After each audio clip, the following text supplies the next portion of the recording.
మీ ఇంట్లో ఏమంటారు? ఇట్లా ఇట్లా సినిమా ఫీల్డ్‌కి రావడం గానీ, పుస్తకాలు రాయటం గానీ, నువ్వు ఎంకరేజ్ చేస్తున్నారా వాళ్ళు?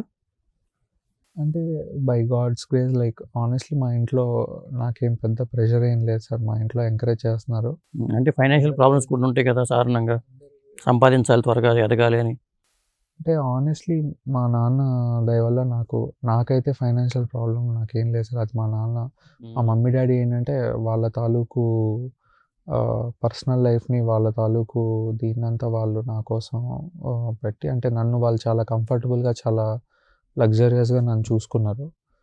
ఆహ్, డెఫినెట్‌లీ తొందరగా సెటిల్ అవ్వాలి ఇలాంటివన్నీ ఇట్లా లైక్ ఎనీ ఆహ్, ఏ ఏ ఇంట్లో అయినా ఉండేదే అది అది ఉంది గానీ మా మమ్మీ, డ్యాడీ నన్నేం అంత ప్రెషరైజ్. ఎంతమంది మీరు అన్నదమ్ములు, అక్క చెల్లెళ్ళు? నాకొక అక్కుంది. తనకు పెళ్ళైపోయింది. తను యూఎస్‌లో ఉంటది. ఓకే. సో, అది ఉంది గానీ నా నా తాలూకు ఇంట్రెస్ట్‌ని చూసి వాళ్ళు గూడా నన్ను అంటే త్వరగా సెటిల్ అయిపోయి, డైరెక్టర్ అయిపోయి, పెళ్లి చేసుకుని, ఒక ఇంటి వాళ్ళు అయిపోతే, వాళ్ళు హ్యాపీ ఫీల్ అవుతారు. మరి ఆ ప్లానింగ్స్ అన్నీ ఇన్ని సంవత్సరాల టార్గెట్ ఏమైనా పెట్టుకున్నారా? అంటే ఇప్పుడు నా దృష్టిలో సార్ ఒక మనిషి సెటిల్ అవ్వడం అంటే ఆ మనిషి చచ్చిపోవడమే అని నా ఫీలింగ్. అదేంటి అంత పెద్ద మాట అంటున్నారు? సెటిల్ అవ్వడం అంటే ఇంక అంతే సార్, అది సెటిల్ అయిపోవడమే. అంటే మనిషిని తీసి వాడికి గొయ్యి తవ్వి పాతేస్తే వాడు సెటిల్ అయిపోయాడనమాట. హ్మ్. సెటిల్ అవ్వడం అనేది అంటే మన మన శ్వాస ఉన్నంత కాలం స్ట్రగుల్ అనేది ఎప్పుడూ ఉంటూనే ఉంటది sir.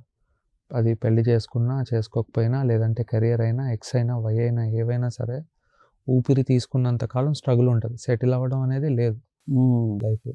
Okay. But general society పర్స్పెక్టివ్‌లో ఏంటంటే ఒక సర్టెన్ ఏజ్ వచ్చిన తర్వాత లేదంటే పెళ్లి చేసుకొని, లేదంటే ఒక ఫ్యామిలీ ఉంటే, ఒక నెలకి ఇంతని ఒక సంపాదన ఉంటే వాళ్ళు సెటిల్ అయ్యారు అని వాళ్ళ ఉద్దేశం అలా ఉంటది కానీ, బట్ నాకు అలాంటిదేం లేదు సార్. ఒక మనిషి సెటిల్ అవ్వడం అంటే ఇప్పుడు పెళ్లి మీద మీకున్న అభిప్రాయం ఏంటి?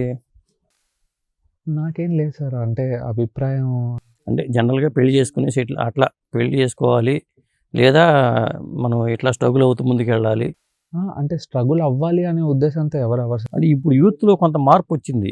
పెళ్లి మీద పెద్దగా ఎవరు ఆలోచించట్లేదు. మీరు కూడా ఆ కోవలో వ్యక్తేనా అని? అంటే అలా ఏం లేదు సార్. అంటే ఆహ్, ఇప్పుడు ఫర్ అంటే నేను యూత్ గురించి, బయట వ్యక్తుల గురించి నేను మాట్లాడడానికి నేను లేను గానీ, ఇప్పుడు మీరు నా గురించి నేను చెప్పాలంటే వే ఆహ్, అంటే చాలామంది యాక్చువల్‌గా వాళ్ళు పని చేయడానికి ఎక్కువ ఇష్టపడుతున్నారు సార్. అంటే వాళ్ళ తాలూకు గోల్స్‌ని వాళ్ళు అచీవ్ జేయడానికి ఎక్కువ మంది ఇష్టపడుతున్నారు. సో, ఇన్ ద ప్రాసెస్‌లో మేబీ వాళ్ళకి పెళ్ళనేది అడ్డులాగా ప్రతిబంధకం అయిపోతుంది. పెళ్లి అనేది అడ్డులాగా అనిపించి వాళ్ళు కొంత వెనక్కెళ్ళొచ్చు. సో, ఆహ్, మీ వరకు అలాంటి రిస్ట్రిక్షన్స్ ఏమి లేవు కదా? అంటే అంటే పెళ్లి చేసుకుందాము అనే దీంట్లోనే త్వరలో సెటిల్ అయిపోయి అంటే నాకు ఆ థాట్ లేదు సార్. అంటే త్వరలో సెటిల్ అవ్వాలి అనే ఉద్దేశమే నాకు లేదు. అదే. అంటే నేను నేను చెప్పినట్టు సెటిల్ అవ్వడం అంటే మా ఇంకా అయిపోవడమే అనమాట. నాకు అలాంటిదేం లేదు. I will just go with the flow అనమాట అంతే.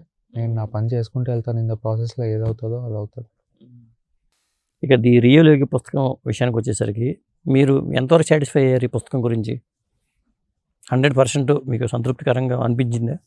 ఇంకా ఏదో చెప్పాలి, ఇంకా నేను ఇంకా కొన్ని చెప్పలేకపోయానని ఏమన్నా భావన కలిగిందా?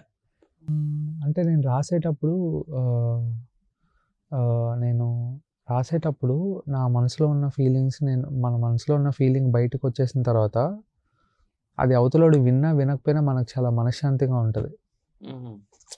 సో, నేను ఇంకా చెప్పలేకపోయానే, ఇంకా రాయలేకపోయానే ఇలాంటిది నాకేం లేదనమాట.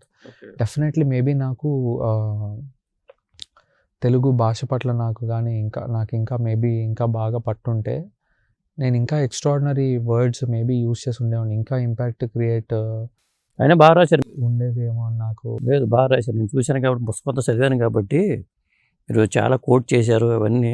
చదవకపోతే మీరు అవి చేయలేరు. జలం గురించి ప్రస్తావన గానీ, లేదా మౌనస్వామి ప్రస్తావన గానీ, జిడ్డు కృష్ణమూర్తికి సంబంధించిన అంశాలు గానీ, ఇవన్నీ కోట్ చేసుకుంటూ, కంపేర్ చేసుకుంటూ మీరు వెళ్ళి సింప్లిఫై చేసి చెప్పారది. అంత క్లుప్తంగా చెప్పడం కూడా గొప్ప విషయం.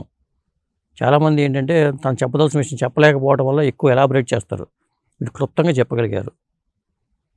మరి ఇది ఫీడ్‌బ్యాక్ ఏమైనా వచ్చిందా? పవన్ కళ్యాణ్ గారి బుక్ చదివారా లేదా అనేది ఏమన్నా? ఆయన దగ్గర ఉంది సార్ మన పుస్తకం. అంటే మెహర్ రమేష్ గారు ఏం చేశారంటే ఆయన బుక్ చదివిన వెంటనే ఆయన కళ్యాణ్ గారికి పంపించారనమాట. బట్ తర్వాత ఆయన చూసారా లేదా అవన్నీ నేను ఆయన్ని అడగలేదు అసలు. పంపించారని నేను అడిగాను ఆయన్ని, వీలైతే మీరు పంపించండి అన్నట్లు. బట్ ఆయన అంతకంటే ముందే ఆయన పంపించేశారనమాట బుక్. ఎప్పుడో అంటే లాంగ్ బ్యాక్, అంటే ఇది ప్రపంచానికి బయటకు తెలియకముందే ఎప్పుడో నవంబర్ ఎండింగ్. అసలు ఎప్పుడు ప్రయత్నం చేశారు మీరు? ఈ పుస్తకం ఆలోచన ఎప్పుడు వచ్చింది మీకు? ఏ సంవత్సరం వచ్చింది? ఇది నాకు బీటెక్ ఆ టైంలో ఉన్నప్పుడు వచ్చింది సార్. నేను అంటే మేబీ ఒక 8 ఇయర్స్ 8 ఇయర్స్ బ్యాక్ వచ్చిన ఆలోచన. నుంచి అది నాలో తిరుగుతూ అంటే అప్పటికి మీరు ఇండస్ట్రీకి రాలా అయితే? ఫిల్మ్ ఇండస్ట్రీ కానీ, డైరెక్షన్ డిపార్ట్మెంట్లో పనిచేయడాలు ఇంకా? అంటే నేను సినిమాలను ఇష్టపడినప్పటి నుంచి నేను ఇండస్ట్రీలోనే ఉన్నానని నా ఫీలింగ్ సార్. ఇండస్ట్రీకి రావడం అంటే హైదరాబాద్ రావడం కాదు కదా నా ఫీలింగ్. అలాంటిది నాకేం లేదు. నేను రాలేదు కానీ అంటే ఇండస్ట్రీకి రావడానికి మనం ఒక బుక్ రాయాలనుకోవడానికి సంబంధం లేదు. అవును. ఇంకేం రాస్తున్నారు పుస్తకాలు మరి ఏమన్నా? ఇది మొదటి ప్రయత్నం కాబట్టి ఇంకా వేరే ఏమైనా పుస్తకాలు రాసే ఆలోచన కానీ? అంటే ఇప్పట్లో ఏం లేదు సార్. అంటే ఇది ఎందుకో నాకు ఎప్పటి నుంచో నాలో ఉన్న ఆలోచన, ఇది నాకు వచ్చింది. బట్ ఇమీడియట్లీ నేను అంటే ఫిలిం డైరెక్షన్ చేయాలి అనే ఆ క్రాఫ్ట్ మీద నేను దాన్ని కొంత ఎక్స్ప్లోర్ చేయాలి అనే ఇంటెన్షన్ ఉంది నాకు. సో నేను ఎవరైనా యాక్టర్స్ని కలిసి స్టోరీ నరేట్ చేసి ఆ ప్రాసెస్లో ఉన్నాను. బుక్స్ డెఫినెట్లీ నేను అంటే మనలో ఉన్న రైటింగ్ స్కిల్ని పోగొట్టుకోకూడదు కదా ఏదో. అంటే నాకు ఫిలింకి రాయడం అనేది నాకు చాలా ఇంట్రెస్టింగ్ థింగ్. నాకు అది కథలు సినిమా అంటే ఎలాంటి కథలు చేయాలనే ఆలోచన ఉంది మీకు? సినిమా ప్యాటర్న్ కూడా మారుతుంది, పాన్ ఇండియా స్థాయికి వెళ్ళిపోయింది. రాజమౌళి లాంటి వాళ్ళు ఆస్కార్ దగ్గర కూడా పోటీలు పడుతున్నారు. మీ ఆలోచనలు ఏంటి అసలు? అంటే ఇప్పుడు సినిమాలు 2 రకాలు ఉన్నాయి సార్. ఒకటి సినిమా జీవితంలో నుంచి పుట్టే సినిమా, సినిమాలో నుంచి పుట్టే సినిమా. జీవితంలో నుంచి పుట్టే సినిమాలు ఎప్పుడు చాలా ఇంట్రెస్టింగ్గా ఉంటాయి. సినిమాలో నుంచి పుట్టే సినిమాలు ఎప్పుడు చాలా ఎంటర్టైనింగ్గా ఉంటాయి. సో మేబీ నేను అంటే జీవితంలో నుంచి తీసుకొచ్చే సినిమాలు, అలాంటి కథలు నేను చేయాలని అనుకుంటున్నాను. అవి 100% ఎంటర్టైనింగ్గా లేకపోయినా, అంటే నేను సినిమా చేయాలనుకునేది నన్ను నేను ఎక్స్ప్లోర్ చేయడానికి నేను సినిమాలు చేయాలనుకుంటున్నాను సార్. మెయిన్ ఆ క్రాఫ్ట్ని ఆ ప్రాసెస్లో అంటే మనకు కొన్ని అంశాల మీద మనకి ఇంట్రెస్ట్లు ఎక్కువ ఉంటాయి. సో నన్ను నేను ఎక్స్ప్లోర్ చేసుకునే కథలు కానీ, అలాంటి క్యారెక్టర్స్ కానీ, అలాంటివి నేను చేయాలనుకుంటున్నాను. సో ఇప్పుడు సినిమాల్లో నుంచి సినిమాలు పుడుతున్నాయి మేబీ ఎక్కువ. ఒకప్పుడు ఒక పాయింట్ ఆఫ్ టైంలో, లేదంటే కొన్ని రీజియన్స్లో జీవితంలో నుంచి సినిమా పుడుతుంది. కొన్ని ఒక పాయింట్ ఆఫ్ టైంలో సినిమాల్లో నుంచి సినిమాలు వస్తాయి. ఒక కథలో నుంచి ఇంకో కథ, ఒక సినిమాలో నుంచి కొన్ని సినిమాలు అలా వస్తాయి. సో జీవితంలో నుంచి వచ్చే సినిమా ఎప్పుడు చాలా ఇంపాక్ట్ క్రియేట్ చేస్తుంది. అలాంటి మేబీ ఇంపాక్ట్ఫుల్ కథలు నేను